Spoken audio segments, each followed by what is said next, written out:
Assalamualaikum warahmatullahi wabarakatuh. Halo teman-teman semua, perkenalkan nama saya Weni Zara Fitria. Saya dari kelas Manajemen Pemasaran C dengan NPM A10190235. Pada kesempatan kali ini, saya akan mempresentasikan mengenai analisis strategi STP dan diferensiasi pada produk Samsung dan Xiaomi. Yang akan saya bahas pada kesempatan kali ini adalah profil perusahaan, produk yang dihasilkan, analisis strategi STP, strategi diferensiasi, kasus repositioning, dan kesimpulan. Profil perusahaan Samsung. Samsung adalah salah satu perusahaan perangkat elektronik terbesar di dunia yang berpusat di Seoul, Samsung Town, Seoul, Korea Selatan. Samsung menjadi perusahaan terbesar di Korea Selatan dan menjadi ikon dari Samsung Group yang merupakan konglomerasi terbesar di Korea Selatan. Nama Samsung itu sendiri diambil dari sebuah kata dalam bahasa Korea yang memiliki arti 3 bintang. Filosofi yang terkandung di dalamnya adalah jenis usaha yang meliputi elektronik, teknologi informasi, dan pengembangan. Pada tanggal 1 Maret 1938, Byung Chul Lee memulai bisnis di Daegu, Korea Selatan dengan modal 30.000 won atau sekitar 352.109 rupiah. Profil perusahaan Xiaomi. Xiaomi didirikan oleh 8 mitra pada tanggal 6 Juni 2010. Pada tahap pertama, pendanaan investor institusi termasuk Temasek Holdings, perusahaan investasi milik pemerintah Singapura, perusahaan pendanaan modal dari Cina IDG Modal dan Ziming Venturi Partners, serta perusahaan pengembang prosesor Qualcomm. Pada tanggal 16 Agustus 2010, Xiaomi resmi meluncurkan firmware berbasis Android pertamanya.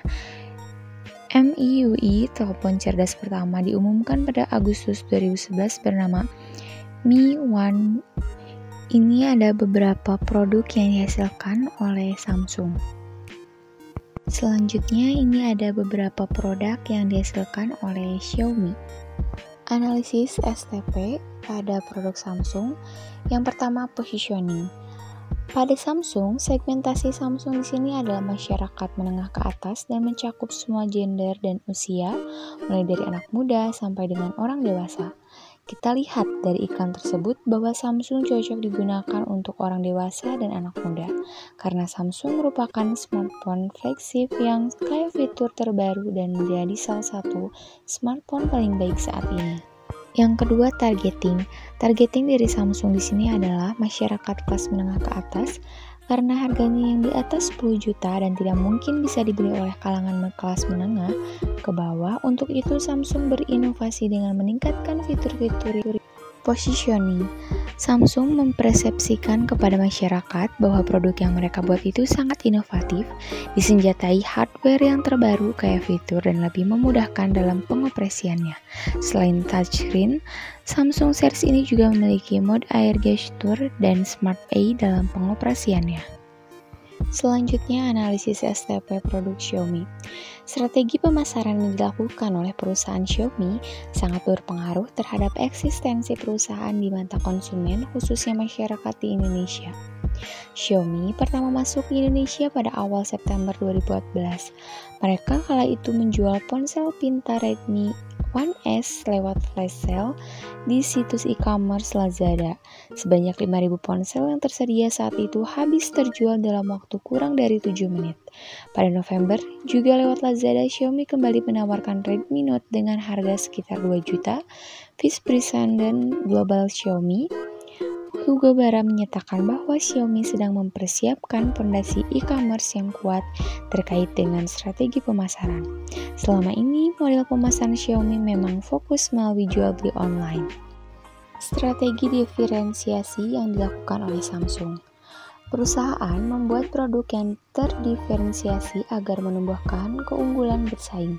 Pada umumnya, perusahaan tidak akan mampu bersaing dengan perusahaan lain jika produk yang ditawarkan sama dengan produk dari perusahaan lain.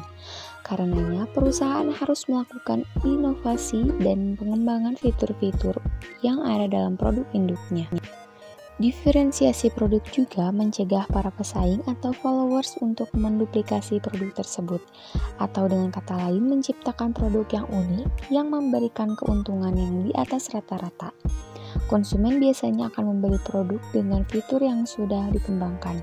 Sebagai contoh, untuk Samsung Galaxy Note 1 dan Samsung Galaxy Note 2, konsumen biasanya lebih tertarik untuk membeli Samsung Galaxy Note 2 karena pada Samsung Galaxy Note 2 terdapat fitur-fitur tambahan yang tidak dapat ditemukan di Samsung Galaxy Note 1, juga berbentuk yang berbeda dan spesifikasi yang berbeda pula. Selanjutnya, repositioning oleh Samsung. Perjalanan sebuah brand dalam mempertahankan usahanya tidak selalu berjalan mulus. Produsen membutuhkan sebuah strategi branding yang sedemikian rupa matang agar suatu brand dapat menonjol di antara kompetitornya. Tidak jarang sebuah brand harus melakukan pembaruan atau perubahan-perubahan untuk meningkatkan penjualan. Strategi branding tidak hanya dibutuhkan oleh brand-brand besar yang jaringannya sudah luas, tapi juga dibutuhkan oleh brand lokal yang pada umumnya hanya menjangkau target audiens di tingkat regional atau daerah. Kesimpulan, perusahaan smartphone Xiaomi adalah perusahaan elektronik terkemuka dari negeri Cina yang didirikan pada tahun 2010 oleh Lei Jun, dan kini juga menjabat sebagai CEO dan merupakan salah satu orang terkaya di Cina versi majalah Forbes. Perusahaan smartphone Xiaomi merupakan perusahaan elektronik yang merancang, mengembangkan, menjual smartphone dan alat elektronik lain untuk para konsumennya. Selain itu, perusahaan Xiaomi menentukan strategi dengan dua cara, yaitu memperkecil biaya pemasaran dan memperkecil pengambilan laba menjual produk. Cukup sekian presentasi dari saya. Terima kasih atas perhatian teman-teman semua. Mohon maaf apabila banyak sekali kekurangan. Wassalamualaikum warahmatullahi wabarakatuh.